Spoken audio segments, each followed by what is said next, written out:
revenir très rapidement sur le début de ta carrière. Tu comptes 8 victoires pour une défaite. Oui.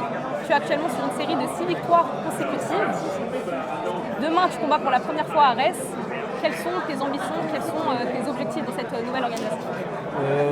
Mes ambitions, déjà me faire remarquer, parce que j'ai vu que sur les réseaux ça parlait un peu de moi en ce moment, beaucoup de personnes attendaient mon combat et je veux vraiment me faire remarquer, pour montrer au public que je suis vraiment un combattant en devenir un grand combattant. Donc, est-ce que tu aimerais que les médias s'intéressent davantage à toi pour te faire connaître du grand public?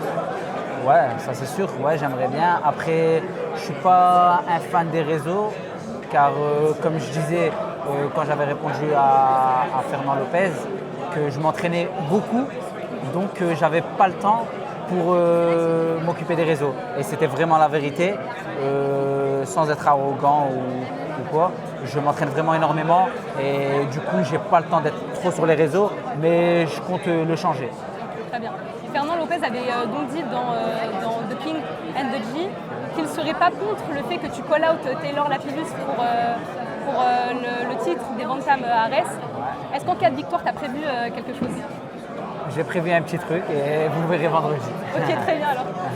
Et donc, il y a beaucoup de personnes qui comptent sur toi, que ce soit ton manager ou encore tes coéquipiers ou encore Michael Lebou. Pourquoi? En fait, quels sont les facteurs qui font qu'autant de personnes espèrent te voir réussir? Tous ceux qui espèrent me voir réussir, c'est que des personnes qui se sont entraînées avec moi. Donc ils ont vu mon potentiel, ils ont vu que je m'entraînais vraiment sérieusement et c'est pour ça qu'ils sont confiants sur le reste de ma carrière. Je pense que c'est pas dit pour rien. Est-ce que tu te vois aller plus loin à court terme? Quels sont tes objectifs à Arès d'abord? Et puis au-delà de ça, qu'est-ce que tu souhaiterais faire? Avec moi et mon équipe, on est beaucoup sur étape par étape. Donc là je me concentre pour le combat de demain, essayer de briller, offrir un gros combat. Je ne cherche pas que la victoire, je cherche avec la manière. Donc briller demain et ensuite je verrai bien avec mon manager et mon équipe. Le combat de demain a de gros enjeux pour toi. C'est finalement l'occasion de montrer que tu es en place et que tu as ta place dans cette nouvelle organisation Arès. Ouais, exactement. Et je sais que j'ai ma place et je compte le prouver demain. Très bien. Et donc, elle a un petit trou. Ok, très bien. Tu affrontes donc demain Léopold Poix, un combattant à la Chapa. Qu'est-ce que tu penses en général de ton adversaire? Je ne sais pas si vous avez eu l'occasion d'échanger ensemble.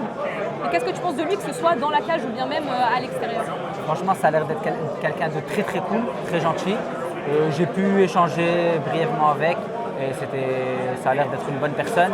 Après ensuite, ça c'est pas mon problème, mais dans la cage, je sais dissocier le personnage du combat. Donc je donnerai tout ce vendredi. Après, niveau combattant, je sais qu'il y a 5 combats, 5 victoires au premier round. Je sais qu'il n'est pas habitué aux grosses guerres. Donc moi, il faut savoir qu'avec moi, il sera obligé de faire la guerre. Donc j'espère qu'il sera prêt. Est-ce que du coup, tu essaieras de l'avoir qui sera le plus endurant en fait? Ce sera ça? Pas forcément. Si je peux gagner dès le début, je gagne dès le début. Mais je vais essayer de beaucoup travailler aussi sur son mental parce que je sais qu'il n'est pas habitué aussi aux grosses scènes. Et quand il y a du public, je sais qu'il a fait que des combats au 100% fight. Donc j'essaierai de mettre une grosse pression dès le début pour l'intimider. D'ailleurs, par rapport à ça, comme tu l'as dit, c'est une grosse scène, Arès, organisation internationale. Comment est-ce que tu te sens par rapport à ça? Est-ce que tu as un peu la pression? Est-ce que ça te stresse un peu ou bien au contraire, ça te motive davantage et tu es encore plus déterminé que jamais? Ouais, ça me motive beaucoup parce que je sais qu'il y aura du monde, que ça sera suivi sur les réseaux, à la télé. Donc je veux montrer Moustapha Aïda. Très bien. Et dernière petite question, est-ce que tu aurais un pronostic du coup pour le combat de demain? Pronostic, non, je ne suis pas devin, mais ce qui est sûr, c'est que je me suis entraîné pour gagner et je ne suis pas là pour perdre.